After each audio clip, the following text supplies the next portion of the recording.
નમસ્તે મિત્રો, રાધે રાધે, જય શ્રી કૃષ્ણ મિત્રો। આજની નવી વાર્તા છેલ્લે સુધી સાંભળવા નમ્ર વિનંતી છે, તો ચાલો સાંભળીએ। બેટા, મને વૃદ્ધાશ્રમ છોડી દે, વહુ મને મારે છે। જ્યારે હું કામ પરથી પાછો ફરતો ત્યારે માં રડવા લાગતી। પત્નીને પૂછતો તો તે કહેતી કે માં નાટક કરી રહી છે, તારી માં પાગલ છે। હવે તો મારા આવતા પહેલા જ પત્ની માને રૂમમાં બંધ કરી દેતી હતી। હું પણ કંઈ ન કહેતો, કારણ કે મને શાંતિ જોઈતી હતી। જો માને વૃદ્ધાશ્રમ મોકલી દે તો મારી બદનામી થઈ જાય। થોડા દિવસ પછી પત્નીએ કહ્યું કે તારી માં ઘરેથી ભાગી ગઈ છે। હું ગુસ્સામાં માને શોધવા નીકળ્યો, પણ જાણે પથ્થર બની ગયો જ્યારે જોયું કે માં ભૂખ અને તરસથી બેહાલ થઈને કચરામાંથી સૂકી રોટલીઓ વહેણી રહી હતી। હું સવારમાં ઓફિસ જવા માટે તૈયાર થઈ રહ્યો હતો।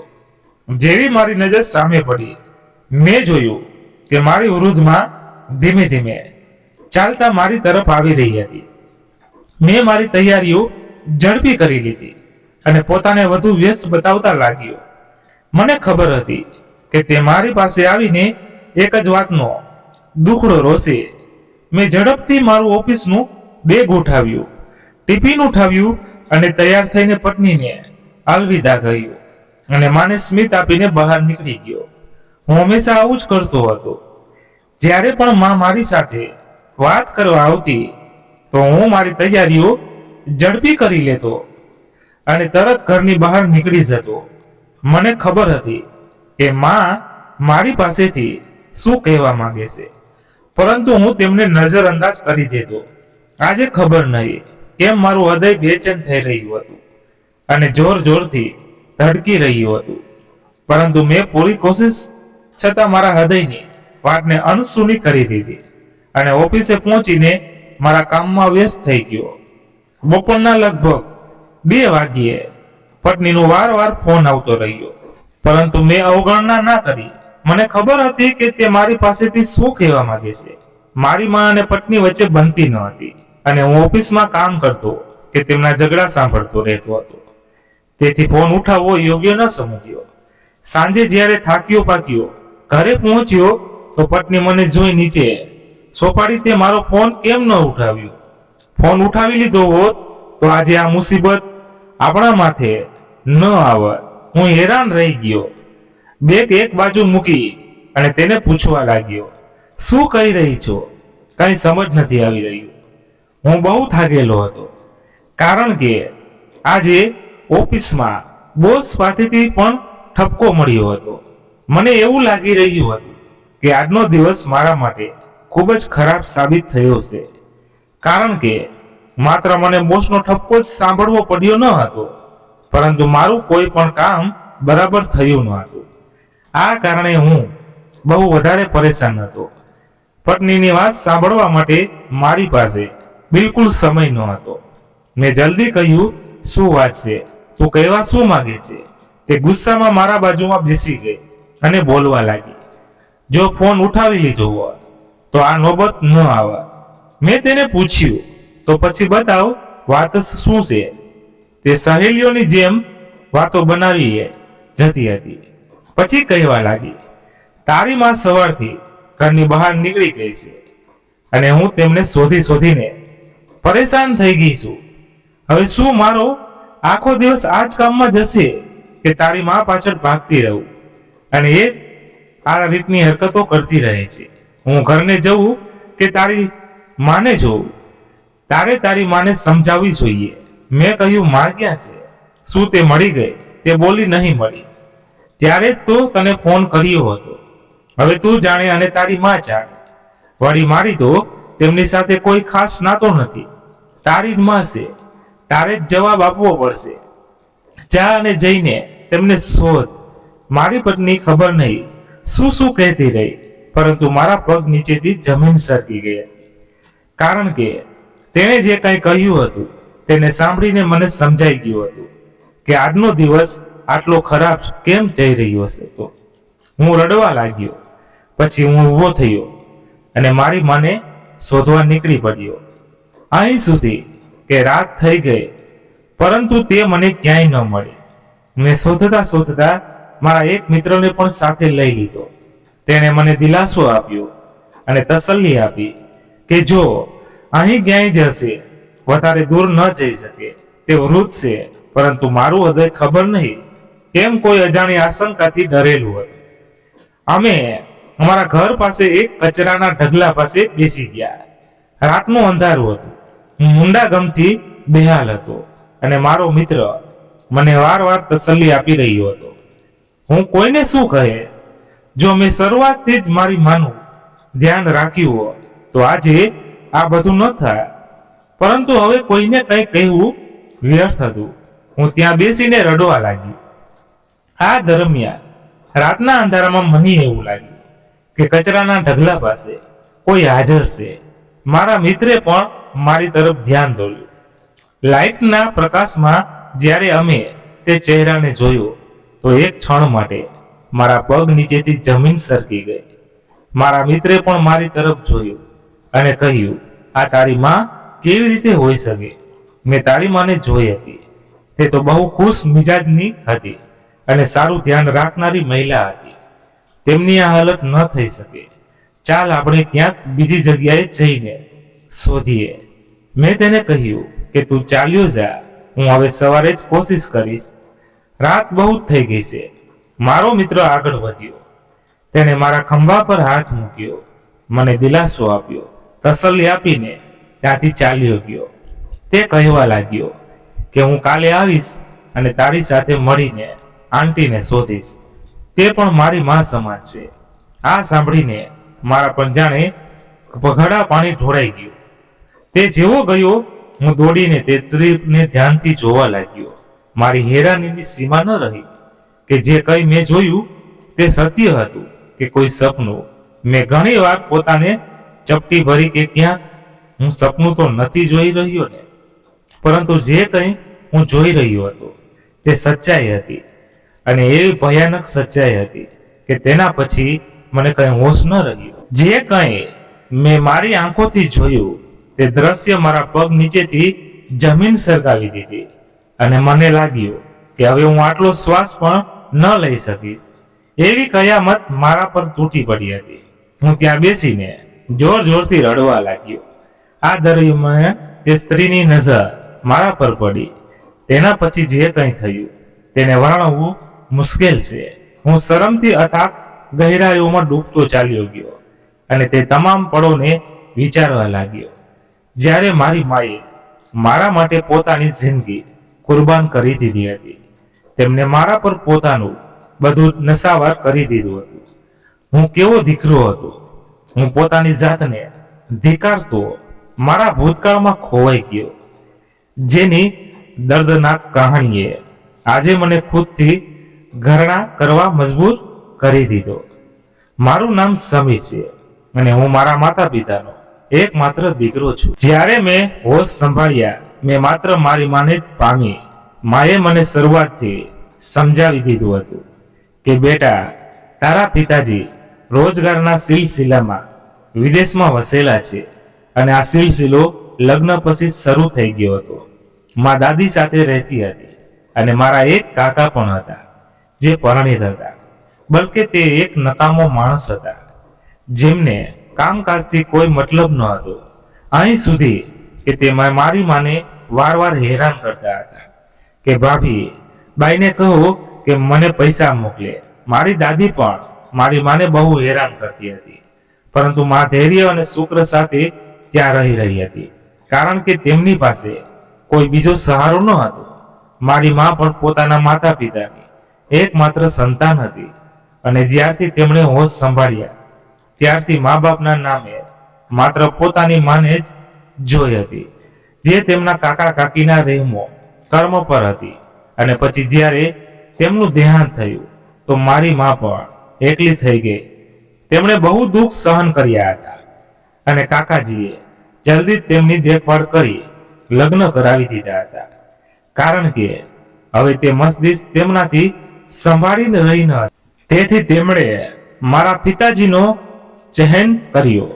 પિતાજી બહુ સારા વ્યક્તિત્વ વાળા માણસ હતા, મિલનસાર અને બહુ ધ્યાન રાખનારા, પરંતુ દાદીએ જાણી જોઈને જોયું કે માં થોડીક સ્વભાવથી તીખી છે, તો તેમણે તરત પિતાજી માટે પોતાના જાણનારાઓ દ્વારા વિદેશમાં નોકરીનું પ્રબંધ કરી દીધું.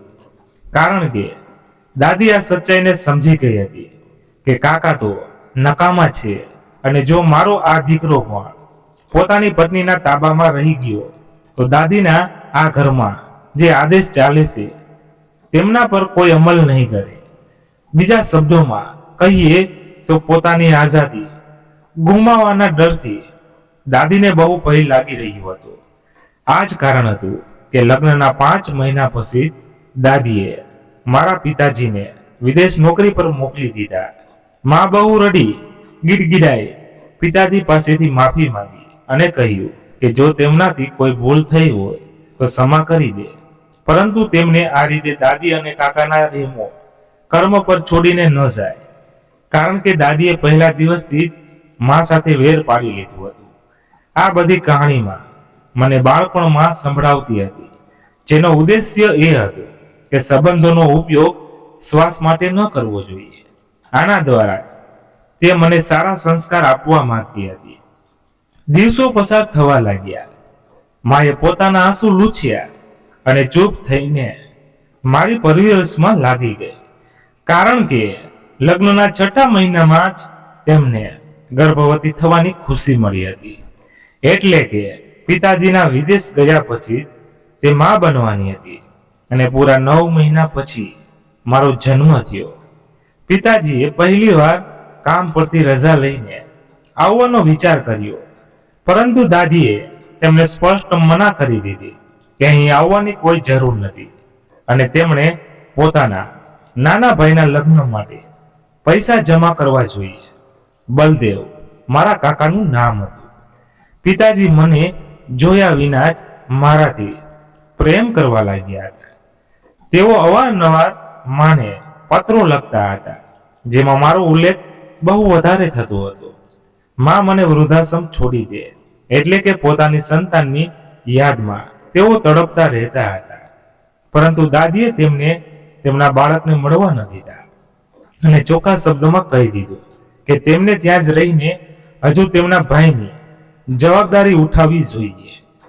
ક્યારેક ક્યારેક માં બેસીને મને કહેતી હતી કે સમીર, તારા પિતાજીની કોઈ બહેન ન હતી. જો હોત તો કદાચ તારા પિતાજી પણ અહીં પાછા ન આવતા. એમ બન્યું કે દાદી બીમાર રહેવા લાગી, અને હવે તેમને અહેસાસ થયો કે પિતાજીને અહીં બોલાવી લેવામાં આવે, કારણ કે બલદેવ કાકાના લગ્ન પણ નક્કી થઈ રહ્યા હતા, અને દાદીએ તેમના માટે છોકરીની શોધ પણ શરૂ કરી દીધી હતી. હવે દાદીને એવું લાગી રહ્યું હતું કે તેમણે માં સાથે ખોટું કર્યું છે. તે સમયે મારી ઉંમર 6 વર્ષ થઈ ચૂકી હતી. 6 વર્ષ સુધી પિતાજીએ મને જોયો પણ ન હતો. આ દરમિયાન પિતાજીએ મને એ ખુશખબર આપી કે તેઓ જલ્દી જ અહીં આવવાના છે, કારણ કે તેમણે એટલી મૂડી જમા કરી લીધી હતી કે પોતાના ખુદનો કારોબાર શરૂ કરી શકે, અને બલદેવને પણ તે કારોબારમાં સામેલ કરી લે. આ રીતે તેમને ફરીથી વિદેશ જવાની જરૂર નહીં પડે. માએ આ વાત કોઈને ન જણાવી, બસ બધાની સાથે રાહ જોતી રહી કે ક્યારે પિતાજી પાછા આવશે. આ જ સમયમાં દાદી બહુ બીમાર થઈ ગઈ, તો પિતાજીને મજબૂરીથી આવવું પડ્યું. મને જોતા જ તેઓ રડવા લાગ્યા અને મને ગળે લગાવીને પ્રેમ કરવા લાગ્યા, જાણે કહી રહ્યા હોય કે મારો દીકરો ક્યારે આટલો મોટો થઈ ગયો, મને ખબર જ ન પડી. મારા માટે તે એક અજાણ્યા હતા, તેથી હું તેમનાથી થોડો અંતર રાખતો હતો. આ વાત પિતાજીને બહુ તકલીફ આપતી હતી કે તેમનો પોતાનો દીકરો જે તેમને પ્રેમ કરવો જોઈતો હતો, હવે પોતાના પિતાને ઓળખી પણ નથી રહ્યો. હું નાનો હતો, નાદાન હતો, તેથી તે સમયે તેમની તકલીફને સમજી ન શક્યો, પરંતુ તેમનો તે ચહેરો આજે પણ મારી યાદોમાં વસેલો છે. જ્યારે તેઓ મને જોઈને આશાભરી નજરોથી હસતા અને હું કોઈ જવાબ ન આપતો, બસ માં સાથે ચોટીને બેસી જતો. તે સમયે તેમના ચહેરા પર જે દર્દ ઉભરી આવતો તે મારા હૃદયને પણ ચીરી નાખતો હતો. કાશ તે સમયે હું સમજદાર હોત. કાશ મને પહેલાથી જ પોતાના ખોળામાં લઈ લેતા તો હું બાળપણથી જ તેમના સહેનથી પરિચિત હોત. પરંતુ હવે સમય નીકળી ચૂક્યો હતો. તે જ દરમિયાન દાદીનું દેહાંત થઈ ગયું. પિતાજીએ અહીં પોતાનો કારોબાર શરૂ કરી દીધો. માં ખુશ હતી કે હવે પિતાજી હંમેશા માટે અમારી સાથે આવી ગયા છે. પિતાજીને હિન્દુસ્તાન આવ્યાને 4 મહિના થઈ ચૂક્યા હતા, પરંતુ બલદેવ કાકાની લાપરવાહી અને જીદી સ્વભાવને કારણે કારોબારમાં ખોટ થતી રહી. પિતાજી જેટલી મહેનત કરતા, બલદેવ કાકા એટલી જ લાપરવાહીથી બધું બરબાદ કરી દેતા. પોતાની પત્નીના એસો આરામ માટે તેઓ પૈસા ઉડાવતા રહ્યા. 4 મહિનામાં પિતાજીની બધી જમા પૂંજી ખતમ થઈ ગઈ અને તેઓ બિલકુલ ખાલી હાથ રહી ગયા. આ વાતનો પિતાજીને બહુ ઊંડો દુઃખ થયો. તેમણે બલદેવ કાકાને પણ કહ્યું કે હવે તારે કંઈક કરવું જોઈએ, કારણ કે આ રીતે ક્યાં સુધી ચાલતું રહે છે? હું તારી પત્નીનો ખર્ચ ક્યાં સુધી ઉઠાવતો રહી? મારી પોતાની પત્ની અને બાળક પણ છે. આ વાત પર બલદેવ કાકાએ બહુ વધારે હંગામો કરી લીધો. પિતાજીએ અમારા માટે એક જમીન બુક કરાવીને રાખી હતી. તેઓ તેના પર ઘરનું નિર્માણ કરાવી રહ્યા હતા. હજી ઘર અડધું જ બન્યું હતું કે પિતાજી ગંભીર રૂપથી બીમાર પડી ગયા. વેપાર એમ જ ખૂટતો ચાલી રહ્યો હતો. ઘરમાં ખાવાના પણ ફાંફા પડી ગયા. જો કે દાદીના કેટલાક આભૂષણ મોજૂદ હતા જે દાદીએ વસિયતમાં કહ્યું હતું કે બંને ભાઈઓ અંદરો અંદર વહેંચી લે, પરંતુ કાકાએ એ આભૂષણો પર કબજો કરી લીધો હતો અને પિતાજીને ચોખ્ખું કહી દીધું કે તમારો સોના અને આભૂષણો સાથે કોઈ લેવા દેવા નથી. પિતાજીએ આ વાતનો ઊંડો અસર લીધો અને ગંભીર રૂપથી બીમાર થઈ ગયા.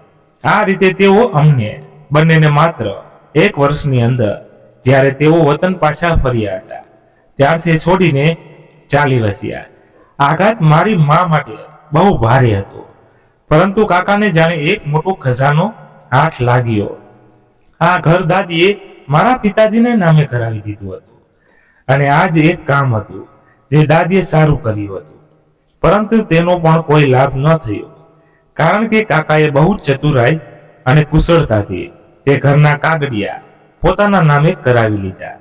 હવે તેમની પાસે સારો એવો અવસર હતો કે તેઓ અમને આ ઘરમાંથી બહાર કાઢી મૂકે. મારું તે ઘર જે અડધું તૈયાર થયું હતું, ધનની કમીના કારણે મજૂરોએ પણ કામ બંધ કરી દીધું અને અમારે તે ઘર બહુ ઓછી કિંમતમાં વેચવું પડ્યું. કાકાએ એમને સ્પષ્ટ રૂપથી કહી દીધું કે હવે મારી પત્નીને બાળક થવાનું છે અને મારો પરિવાર પણ વધવાનો છે. આથી તમે બંને અહીંથી ચાલ્યા જાઓ. આ મારી મા માટે એક બહુ મોટો આઘાત હતો, પરંતુ તે સ્વાભિમાની મહિલા હતી. તેમણે પોતાની બચતમાંથી એક ઘર ભાડે લીધું અને અમે બંને ત્યાં રહેવા લાગ્યા. મને રડવું આવતું હતું કે કઈ રીતે એક ભરેલું ઘર છોડીને અમારે ત્યાં આવવું પડ્યું. ત્યારે હું લગભગ 10 વર્ષનો થઈ ગયો હતો અને આ 10 વર્ષ મારી જિંદગીના બહુ દુઃખ ભર્યા વર્ષ હતા. મેં ત્યારે દરેક વખતે માને રડતા જોઈ, પણ તેમણે ક્યારેય મારી સાથે કોઈ ફરિયાદ ન કરી.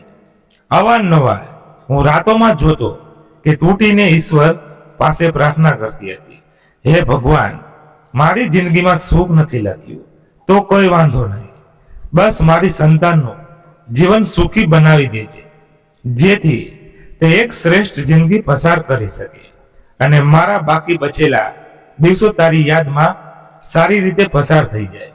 દિવસો વીતતા ગયા. હું મોટો થતો ગયો. માએ મને ખાસ કરીને ભણાવ્યો હતો, જેથી મારે કોઈના તાબામાં કામ ન કરવું પડે અને હું કોઈનો નોકર ન બનું, બલકે ભણી ગણીને મારો સારો વ્યવસાય ખોલી શકું. પરંતુ મને વેપારથી હંમેશા ગભરાટ થતી હતી. નાની ઉંમરમાં પિતાજીના વેપારમાં જે નુકસાન જોયું હતું, તેથી મેં વિચારી લીધું હતું કે હું નોકરી જ કરીશ. હું યુવાન થઈ ગયો માએ સિલાઈ ભરત કામ કરી કરીને, લોકોના ઘરોમાં કામ કરી કરીને મને મોટો કર્યો હતો. તેમનો મારી જિંદગી પર બહુ મોટો ઉપકાર હતો, જેને હું ક્યારેય ભૂલી શકતો નથી. તે મારી જિંદગી માટે એક એવો ચમકતો સિતારી હતી, જે મને દરેક પળે યાદ રહેતો હતો. તેમણે મારા માટે કેટલીક કુરબાનીઓ આપી હતી. હું યુવાન થઈને સારા માર્ક સાથે ડિગ્રી મેળવી લીધી. માના ચહેરા પર હવે કરસલીઓ આવી ગઈ હતી. સમયે તેમને પહેલેથી જ વૃદ્ધ કરી દીધા હતા. પિતાજીની જુદાઈએ તો તેમને બિલકુલ કમજોર કરી દીધા હતા, પરંતુ તેમને મારો સહારો હતો. તેથી તે જીવી રહી હતી અને તે મને સફળ જોવા માંગતી હતી. મારી સફળતા પોતાની આંખોથી જોઈને તેમણે નક્કી કર્યું કે તે જલ્દી જ મારા લગ્ન કરી દેશે, કારણ કે હવે તે આરામ કરવા માંગતી હતી અને મારી જવાબદારીમાંથી મુક્ત થવા માંગતી હતી. મેં તેમની વાત પર માથું હલાવીને સહમતિ દર્શાવી. મેં જણાવ્યું કે હું મારી ઓફિસમાં એક છોકરીને પસંદ કરું છું. ડિગ્રી કરતા જ માએ ઓળખાણ દ્વારા મને એક સારી કંપનીમાં નોકરી અપાવી દીધી હતી અને મને કામ કરતા 6 મહિના થઈ ગયા હતા. મારો પગાર સારો હતો. અમારા ઘરના હાલાત સારા થઈ ગયા હતા. અમે એક સારા ભાડાના ઘરમાં રહેવા લાગ્યા હતા. મેં મને કહી દીધું હતું કે હું કમિટીમાં પૈસા નાખીને મારું ઘર ખરીદી લઈશ. મારી વિચાર પર બહુ ખુશ થઈ, પરંતુ તેમણે કહ્યું કે પહેલા તું લગ્ન કરી લે. જીવન સંગીની પણ પોતાનું નસીબ સાથે લઈને આવ્યા છે. આ રીતે મેં મારી પસંદગી જણાવીને તેમને મનાવી લીધા અને તેમણે ધામધૂમથી મારા લગ્ન કરી દીધા. મારા લગ્ન મારી સહયોગી વિશાખા સાથે થયા. વિશાખાએ સૌથી પહેલા પ્રેમનો ઇઝહાર કર્યો અને તેણે મારી પાસેથી કહ્યું કે તે મને પસંદ કરે છે અને મારી સાથે લગ્ન કરવા માંગે છે. વિશાખાને 3-4 બીજી બહેનો પણ હતી. તે સૌથી મોટી હતી અને નોકરી કરી રહી હતી. તેણે મારી પાસેથી સ્પષ્ટ કહી દીધું હતું કે લગ્ન પછી પણ તે નોકરી કરશે. પરંતુ જ્યારે મેં માને આ વિશે જણાવ્યું તો તે નારાજ થઈ ગઈ. તે કહેવા લાગી કે હું વહુ એટલે લાવી રહી છું, જેથી તે ઘર અને તારું ધ્યાન રાખે. જો તે લગ્ન પછી પણ આ જ રીતે નોકરી કરતી રહી તો તારું ધ્યાન કોણ રાખશે? અને હું આ વાતની ઇજાજત આપી શકતી નથી. મેં જ્યારે આ વાત મારી પત્નીને જણાવી તો એક ક્ષણ માટે તે ચૂપ થઈ ગઈ અને પછી માની ગઈ. પણ મને શું ખબર હતી કે તે બંને વચ્ચે સૌથી પહેલા આ જ વાત પર દલીલ થશે અને મારી પત્ની મારા માતા માટે તેના દિલમાં ખૂબ મોટી ગેરસમજ રાખવા લાગી. પણ જલ્દી જ મારા પરણેલા જીવનના સૌથી ખરાબ દિવસો આવવા લાગ્યા, કારણ કે મારી માતા અને મારી પત્ની ઘણી બધી બાબતો પર અસમત થતી રહી અને હું બંનેની વચ્ચે ફસાતો ગયો. જ્યારે હું ઓફિસથી થાકીને ઘરે પાછો આવતો ત્યારે મારી પત્ની પાસે માતા માટે ફરિયાદોનો લાંબો સિલસિલો રહેતો. ધીમે ધીમે મેં તેમની ફરિયાદો પર ધ્યાન આપવાનું છોડી દીધું, તો મારી પત્નીએ પણ મને ફરિયાદ કરવાનું છોડી દીધું. પણ હવે સ્થિતિ ઉલટી થઈ ગઈ. મારી માતા મને પહેલા કરતા ઘણી નબળી લાગવા લાગી. તે અવારનવાર મારી પાસે આવીને બેસતી તો મારી પત્નીને ખૂબ ખરાબ લાગતું. તે કહેતી, તમારી માતા મારી ફરિયાદો કરવા માટે તમારી પાસે આવીને બેસે છે. તેને અહીં કહી દેજો કે જ્યારે તમે ઘરે પાછા આવો તો આપણે બંને પતિ પત્નીને પણ થોડો સમય એકલા પસાર કરી લેવો જોઈએ. એ આ વાત મારી માતાને કહી તો તેમણે મારી પાસે આવીને બેસવાનું પણ છોડી દીધું. ક્યારેક ક્યારેક તે મને રડતી દેખાતી ત્યારે મારી પત્ની મને કહેતી, સવારે સવારે તે ઝઘડો કરે છે અને પછી તમારા આવવા પર મગજના આંસુ પોતાની આંખોમાં ભરી લેશે, જેથી તમે તેના આંસુ પર વિશ્વાસ કરી લો. તમે મારો વિશ્વાસ કરો. હું તમારી પત્ની છું. હું પાગલ નથી, પણ ક્યાંક ને ક્યાંક તમારી માતાની માનસિક સ્થિતિ પણ જરૂર અસર પડ્યો છે. તેમની સાથે જે ઘટનાઓ થઈ છે તેણે તેમને ખૂબ નબળા કરી દીધા છે. તેથી તમે તેમની વાતો પર ધ્યાન ન આપો.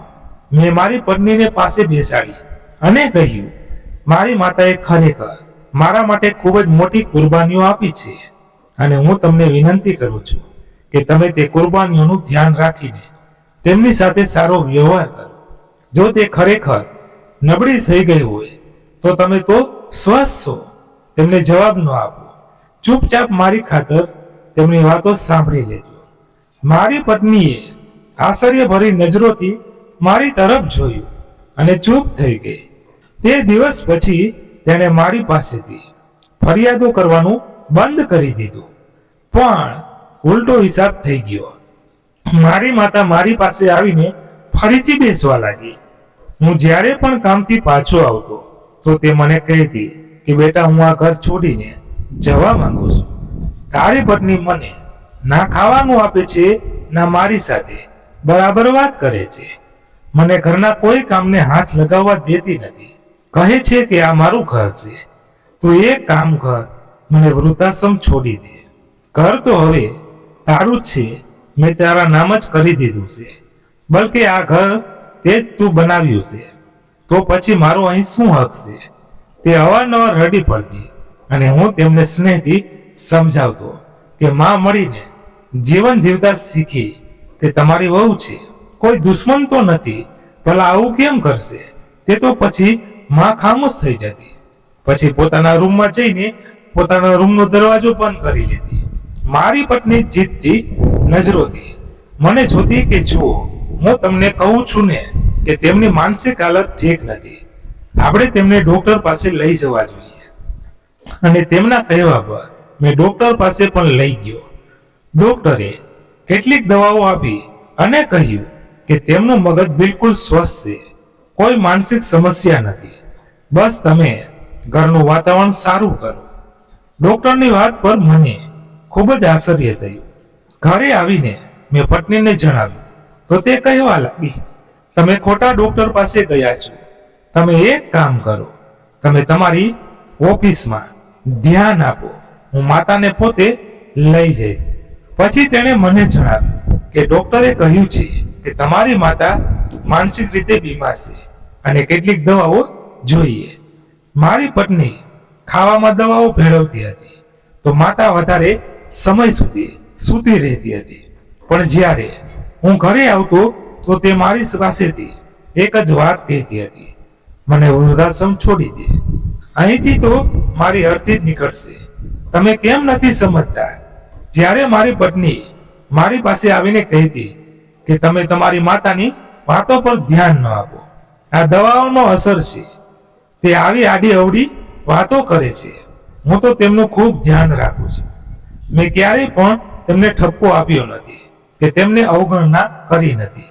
તમે આ વાત સારી રીતે સમજી લો કે તે હવે પાગલ થઈ ચૂકી છે અને એક પાગલ વ્યક્તિને સંભાળવાની સાથે સાથે આખા ઘરને સંભાળવું તમારી પત્ની માટે કેટલું મુશ્કેલ હશે. બસ તમે મારા પર ક્યારેય પણ શંકા ન કરજો. એ પોતાની મીઠી મીઠી વાતોમાં મને ફસાવી લેતી અને હું મારી માતાને દોષી સમજવા લાગ્યો. ક્યારેક હું ગંભીર અવસાદમાં ચાલ્યો જતો કે મારી માતાએ મારા માટે આટલી કુરબાનીઓ આપી અને હવે તેમની આ હાલત થઈ ગઈ છે. દિવસો વીતતા ગયા અને હવે તેમનો અને મારી પત્નીનો રોજનો ઝઘડો વધી ગયો હતો.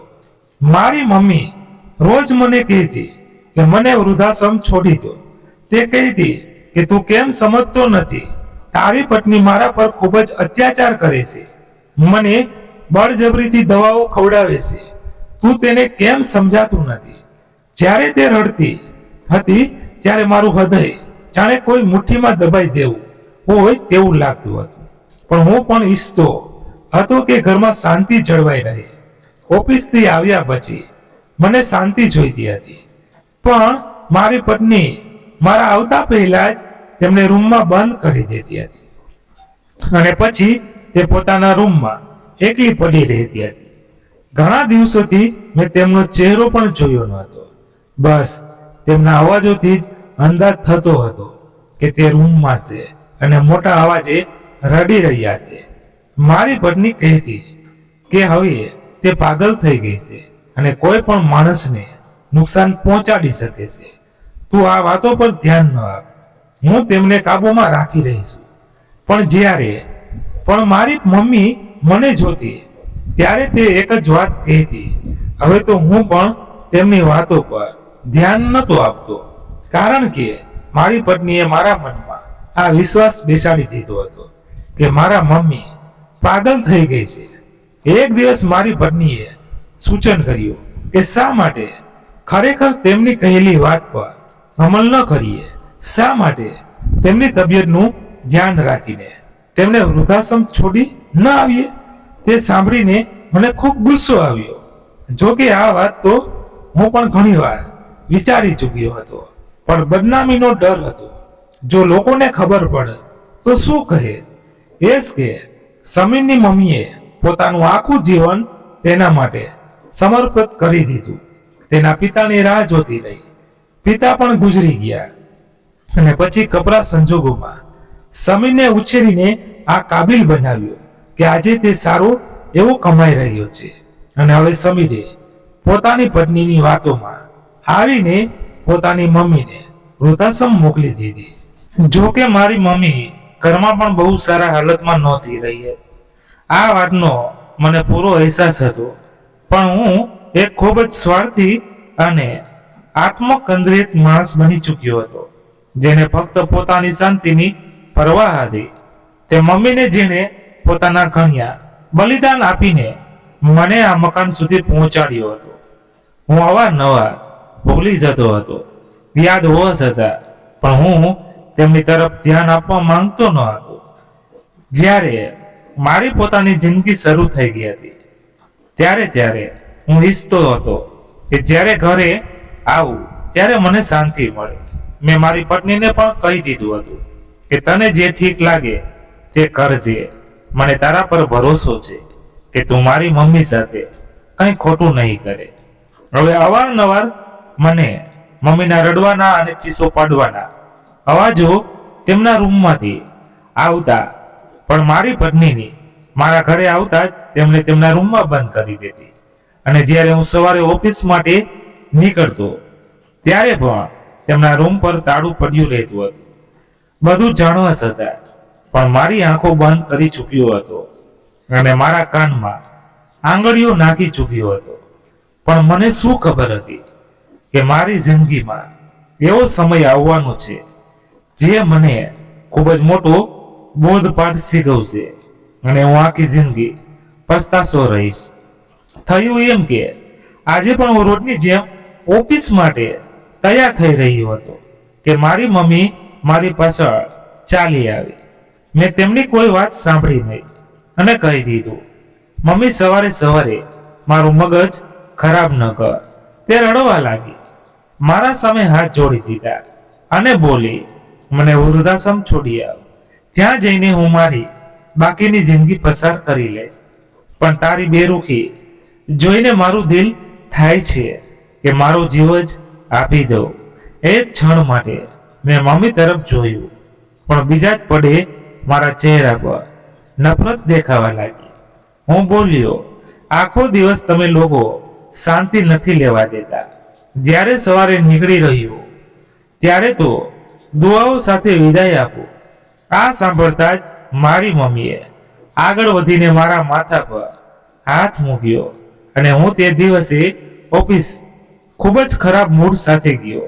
ખબર નહીં કેમ પણ મારું હૃદય ખૂબ ઝડપથી ધડકી રહ્યું હતું. ઓફિસમાં પણ મારું મન કોઈ કામમાં લાગી રહ્યું ન હતું. બધા કામ ખોટા થવા લાગ્યા. તો બોસે પણ મને ખૂબ ઠપકો આપ્યો કે છેલ્લા કેટલાક દિવસોથી તારું ધ્યાન કામ પર નથી. હવે હું તેમને શું કહું કે હું મારી મમ્મીના મામલે પત્ની પર બિલકુલ ભરોસો કરતો ન હતો, પણ મને ઘરની શાંતિ પ્રિય હતી. તેથી મેં તેને પૂરી છૂટ આપી રાખી હતી કે તે મારી વૃદ્ધ અને ઘરડી મમ્મી સાથે જેવું ચાહે તેવું વર્તન કરે. હું કેટલો કમ નસીબ માણસ હતો તેનો અહેસાસ મને જલ્દી જ થવાનો હતો. થયું એમ કે જ્યારે હું ઓફિસથી પાછો આવ્યો તો મારી પત્ની મારા પર ચીસો પાડવા લાગી. તે કહેવા લાગી કે ઓફિસથી નીકળ્યા પછી તમે ક્યાં ચાલ્યા ગયા? બપોરે મેં તમને ઘણીવાર ફોન કર્યો, તમે મારો ફોન કેમ ન ઉઠાવ્યો? મેં મોબાઈલ જોયો, પણ મને ખબર હતી કે તે મમ્મીની ફરિયાદ જ કરશે, તેથી મેં ફોન બંધ કરી દીધો હતો. પણ હવે તેણે જે કંઈ કહ્યું તે સાંભળીને મને મારી સાંભળવાની શક્તિ પર વિશ્વાસ જ ન થયો. તેણે કહ્યું કે તમારી મમ્મી ઘરથી ભાગી ગઈ છે અને મેં બહુ શોધ્યું પણ તે મળી નહીં. હવે તો તે મારા માટે પણ મોટી મુસીબત બની ગઈ છે. મારું હૃદય જાણે તૂટીને રહી ગયું. મેં ફાટેલી નજરોથી તે મારી પત્ની તરફ જોયું અને કહ્યું, શું કહી રહી છે? હોશમાં છે? તે ઘરથી કેવી રીતે નીકળી શકે? આ વાત અલગ હતી કે હું ખૂબ જ વ્યસ્ત હતો. મેં મમ્મીનું કોઈ ધ્યાન રાખ્યું ન હતું. ના જ તેમના ખબર અંતર પૂછ્યા અને ના જ એ જાણવાની કોશિશ કરી કે પત્નીનો વ્યવહાર મમ્મી સાથે કેવો છે. વધુ દિવસના અંજવાળાની જેમ સ્પષ્ટ હતું. મારી પત્નીનો વ્યવહાર મમ્મી સાથે બિલકુલ ઠીક ન હતો. હવે તું જાણે મારા પગ નીચેથી જમીન સરકી ગઈ અને હું દીવાનાની જેમ ઘરમાંથી બહાર નીકળી પડ્યો. આખી રાત હું તેમને પાગલોની જેમ શોધતો રહ્યો. ક્યારેક અહીં, ક્યારેક ત્યાં, ક્યારેક કોઈ હોસ્પિટલ તો ક્યારેક કોઈ પોલીસ સ્ટેશન. છેવટે રાત્રે થાકી હારીને મારા મિત્ર સાથે તેના ઘર પાસે કચરાના ઢગલા પાસે બનેલા એક ગોટલા પર બેસીને રડવા લાગ્યો. મારા મિત્રએ મને હિંમત આપી. એ સમયે ગલી સુમસાન હતી અને સ્ટ્રીટ લાઇટ ચાલુ હતી. મારા મિત્રએ કહ્યું, માજી ખૂબ ઘરડા છે, તેઓ બહુ દૂર ન જઈ શકે, આપણે આસપાસ જ શોધવા જઈએ. મેં તેની તરફ જોયું. અચાનક તેની નજર સામે કચરાના ઢગલા પાસે ઘરડી સ્ત્રી પર પડી, જે કચરાના ઢગલામાંથી ખાવાનું વીણીને ખાઈ રહી હતી. તેને ઉબકા આવવા લાગ્યા અને તે બોલ્યો, જોયા, ખબર નહીં કેમ મને આ તારી મમ્મી જેવી લાગે છે. જો તો ખરી, ક્યાંક તેજ તો નથી ને? મેં તેને ખખડાવી દીધો. તેને કહેવા લાગ્યો, તું પાગલ થઈ ગયો છે કે શું? મારી મમ્મીની માનસિક સ્થિતિ ઠીક નથી, પણ તે આવા કામ પણ ન કરી શકે. તેમને ઘરમાં ખાવાનું મળે છે. મારી વાત સાંભળીને તેણે મને કહ્યું, તું નારાજ ન થા, પણ એકવાર જઈને જોઈ જરૂર લેજે. મેં તેને કહ્યું, હવે તે મારી ખૂબ મદદ કરી છે, હું તારો આભાર માનવા માંગુ છું. હવે આપણે કાલે ફરીથી તેમને શોધવાની કોશિશ કરીશું. મારી પ્રાર્થના છે કે તે મને મળી જાય અને તું પણ પ્રાર્થના કરજે. તે મને હિંમત અને દિલાસો આપીને ચાલ્યો ગયો. હું ઝડપી પગલે ઘરડી સ્ત્રી તરફ વધ્યો, જેને જોઈને એક પણ માટે મારું હૃદય થંભી ગયું. તે અટકી નહીં, પણ તે તો મારી મમ્મી જ હતી, જે એટલી બધી નબળી પડી ગઈ હતી કે પહેલી નજરમાં હું તેમને ઓળખી જ ન શક્યો. મારા મિત્રએ તેમને ઓળખી લીધા અને હું કેટલો અભાગ્યો હતો કે તેમની કુખમાં 9 મહિના પડ્યા પછી પણ હું મારી મમ્મીને ન ઓળખી શક્યો. મારી પત્નીએ તેમની શું હાલત કરી દીધી હતી. આજે સવારે જ મારી તેમની સાથે મુલાકાત થઈ હતી, પણ મેં તેમની તરફ નજર ઊંચી કરીને જોયું પણ નહીં. જો જોઈ લીધું હોત તો કદાચ આ દુર્ઘટના થઈ જ ન હોત. તે કચરાના ઢગલામાંથી સૂકી રોટલી વીણીને ખાઈ રહી હતી અને મારું હૃદય ભાંગીને ચૂર ચૂર થઈ ગયું. હું ત્યાં ચરણોમાં પડી ગયો કે મારી માં મને મળી ગઈ. મેં હકલ કરી મમ્મી. તેમણે તરત મારી તરફ જોયું અને સ્મિત કરવા લાગ્યા. તે સ્મિત કરતા બિલકુલ કોઈ નાની બાળકી જેવા લાગતા હતા. હું દોડીને તેમની પાસે ગયો, તેમને ભેટીને રડવા લાગ્યો અને તે પણ મને જોઈને રડવા લાગ્યા. ઘણી વાર સુધી અમે આ રીતે એકબીજાથી ગિલા શીખવા કરતા રહ્યા. મેં તેમના ચરણોમાં માળખું મૂક્યું, તેમને કચરાના ઢગલા પરથી ઘરે લાવ્યો, તેમને સાફ સુથરા કર્યા. આ દરમિયાન મારી પત્નીના ચહેરાના ભાવ જોઈને હું સમજી ગયો કે આ બધું તેની જ ચાલ હતી. જો કે મારી મમ્મીએ મારી પત્ની વિરુદ્ધ મારી પાસે એક શબ્દ પણ ન કહ્યો. બસ મારી પાસે એટલી ફરિયાદ કરી, તે પણ તારી મમ્મીથી મોં ફેરવી લીધું છે, એટલા માટે જ હું ઘરમાંથી બહાર નીકળી ગઈ હતી કે પોતે જ વૃદ્ધાશ્રમ ચાલી જાઉં, પણ હું રસ્તો ભૂલી ગઈ અને સવારથી લઈને રાત સુધી અહીં કચરાના ઢગલા પાસે બેસી રહી.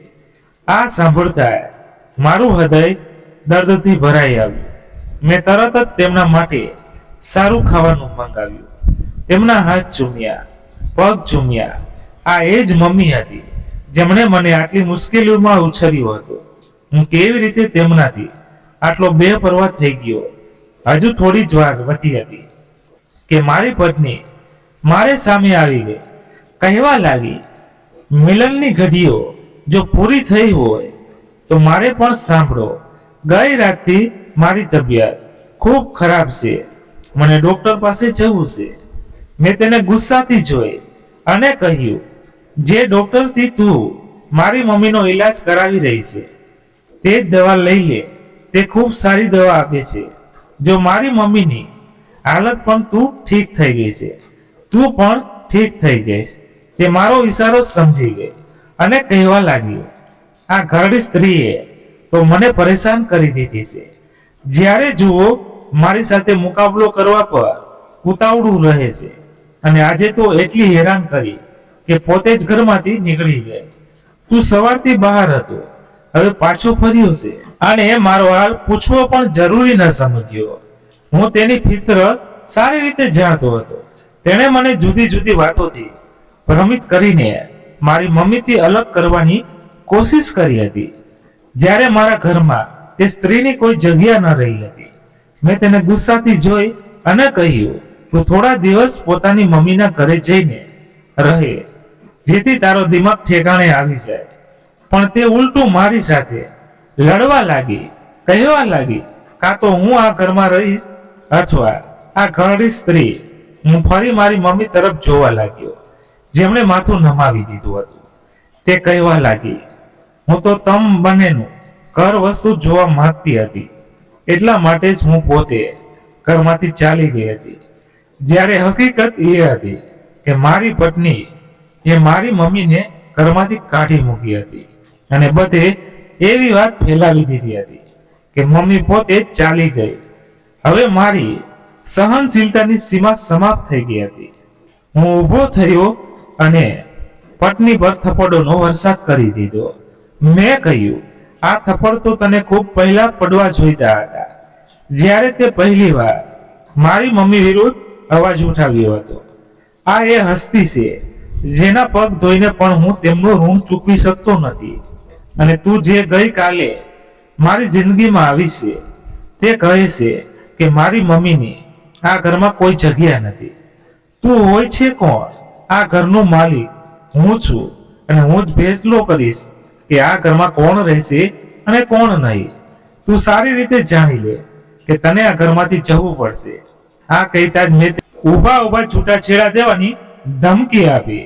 મમ્મીએ મને રોકવાની કોશિશ કરી, પણ મેં તેમને સ્પષ્ટ શબ્દોમાં જણાવી દીધું કે હવે મારાથી વધુ બરદાસ્ત થતુંથી આ સ્ત્રીએ મને તમારાથી દૂર કરી દીધો, સ્વાર્થી બનાવી દીધો. પણ ભગવાનનો શુક્ર છે કે તેણે મારી આંખો ખોલી દીધી અને હું સાચો ફેસલો કરવામાં સફળ રહ્યો. મારી પત્ની મારા પગ પર પડી ગઈ અને કહેવા લાગી કે તે ગર્ભવતી છે, મને માફ કરી દો. પણ મેં ત્યારે પણ તેને માફ ન કરી અને કહ્યું કે હું બાળકનો બધો ખર્ચ ઉઠાવીશ, પણ આ બાળક પેદા કરીને મને સોંપી દેજે. હું બીજી લગ્ન કરીશ અને તે સ્ત્રી આ બાળકને મમ્મી બનીને પાળશે. જો હું લગ્ન પણ કરું તો પણ હું મારી મમ્મીને આ બાળક સોંપી, પણ તારો પડછાયો આ બાળક પર નહીં પડવા દો. તું આ બાળકને પણ તારા જેવો બનાવી દઈશ અને હું આ ક્યારેય નથી ઈચ્છતો. તે રડતી રડતી તે ઘરમાંથી ચાલી ગઈ. મેં તેને થોડા દિવસોમાં છૂટાછેડા આપી દીધા. હવે મારું બધું ધ્યાન મારી મમ્મીની તબિયત સુધારવા પર હતું અને ઈશ્વરની કૃપાથી 2 મહિનાની અંદર જ તે પહેલાની જેમ સ્વસ્થ થઈ ગઈ અને ઘરના બધા કામ પોતે કરવા લાગી. તેમણે મારું સગપણ પણ નક્કી કરી દીધું. દૂરના એક સંબંધીની દીકરી સાથે મારા લગ્ન થઈ ગયા. તે ખૂબ સજ્જન અને ધાર્મિક છોકરી હતી. તેણે મારી મમ્મીનું ખૂબ ધ્યાન રાખ્યું, આખું ઘર સંભાળી લીધું. જો ક્યારેય મારી મમ્મી સાથે તેની દલીલ પણ થઈ જતી ત્યારે પણ તે મને તેની જાણ પણ ન થવા દેતી હતી. મેં તેને જણાવી દીધું હતું કે મારું એક બાળક આવવાનું છે જેને તારે સંભાળવું પડશે. તેને માથું નમાવીને મારી વાત સ્વીકારી લીધી. ઈશ્વરની મરજીથી તેને પોતાનું સંતાન ન થયું અને મારો તે બાળક જે પહેલી પત્નીથી હતો તે તેની ગોદમાં મૂકી દીધો. આ રીતે અમારું ઘર પૂરું થઈ ગયું. મારી પહેલી પત્ની આજે પણ તરફડે છે, પણ મેં તેને તરફડતી રહેવા દીધી. મેં તેને માફ ન કરી, જેથી તેને અહેસાસ થાય કે કોઈની મમ્મીને બાળકથી અલગ કરવું બાળકના મનમાં મમ્મીની વિરુદ્ધ ઝેર ભરવું કેટલું મોટું પાપ છે અને તેની સજા તેને આ દુનિયામાં જ મળી ગઈ. થોડા સમય પછી મને ખબર પડી કે તેના પણ લગ્ન થઈ ગયા હતા, પણ એક વૃદ્ધ માણસ સાથે જે તેને દિવસ રાત પીટતો હતો અને અત્યાચાર કરતો હતો. તે એક ચેતવણીનું નિશાન બની ગઈ. એક લાચાર સ્ત્રી પર અત્યાચાર કરીને તે પોતે અત્યાચારનો શિકાર બની ગઈ, પણ મને હવે તેના પર દયા ના આવી. મેં તેને માફ કરી દીધી હતી, કારણ કે પ્રકૃતિ પોતે તેને સજા આપી રહી હતી. બીજી તરફ મેં મારી મમ્મીના પગમાં પડીને માફી માંગી કે મેં પણ તેમનાથી મોં ફેરવી લીધું હતું, પણ શુક્ર છે કે જલ્દી જ મને અહેસાસ થયો અને મેં મારી બધી જવાબદારીઓ ફરીથી નિભાવી. હવે હું મારા દીકરા સાથે જીવી રહ્યો છું. મારી બીજી પત્નીએ તેની સગી મમ્મી જેવો પ્રેમ આપ્યો છે અને તે મારા કરતા પોતાના દીકરા પર જીવે રહે છે. મારી મમ્મી આ બધું જોઈને ખુશીથી ખીલી ઉઠે છે અને મને ઢગલાબંધ આશીર્વાદ આપે છે. બસ મને આ તો જોઈતું હતું, એક શાંતિપૂર્ણ ઘર જ્યાં હું શાંતિથી શ્વાસ લઈ શકું અને કોઈને કોઈ ફરિયાદ ના હોય. હું ઈશ્વરનો જેટલો પણ આભાર માનું ઓછો છે કે તેણે યોગ્ય સમયે મારો માર્ગ બતાવ્યો અને હવે હું મારા સુખી પરિવાર સાથે આનંદમય જીવન પસાર કરી રહ્યો છું. આ વાર્તાનો નીતિ સંદેશ એ છે કે મમ્મીનું સ્નાન કોઈ ન લઈ શકે અને જે પોતાની મમ્મી સાથે અન્યાય કરે છે તે ક્યારેય સુખી રહી શકતો નથી. પરિવારમાં સાચું સુખ અને શાંતિ ત્યારે જ આવે છે જ્યારે ઘરના પ્રેમ, સન્માન અને કર્તવ્ય ભાવ જળવાઈ રહે. સ્વાર્થ, અહંકાર અને અન્યાયનો અંત હંમેશા દુઃખદ હોય છે. જ્યારે સાચી સેવા, સમર્પણ અને યોગ્ય નિર્ણયથી જીવનમાં સુખ અને સંતોષ પ્રાપ્ત થાય છે. તો મિત્રો, આ હતી આજની વાર્તા. આ વાર્તા વિશે તમારે શું કહેવું છે એ કોમેન્ટ્સ કરીને જણાવો. પસંદ આવી હોય તો એક લાઈક કરી તમારા ગ્રુપના મિત્રો સાથે શેર કરો અને આપણી ચેનલ પર નવા છો તો ચેનલને સબસ્ક્રાઇબ કરી નાખજો, એટલે નવી નવી વાર્તા સાંભળવા મળતી રહે. ધન્યવાદ. ફરી મળીએ નવી વાર્તા સાથે. ત્યાં સુધી તમારા પરિવાર સાથે ખુશખુશાલ રહો. જય હિન્દ, જય ભારત. અને હા મિત્રો, અમારી કોઈ પણ ભૂલ થઈ હોય તો ચોક્કસ કોમેન્ટ કરીને જણાવજો. અમને આનંદ થશે અને અમારી ભૂલ સુધારવાનો અમને મોકો મળશે. Thank you.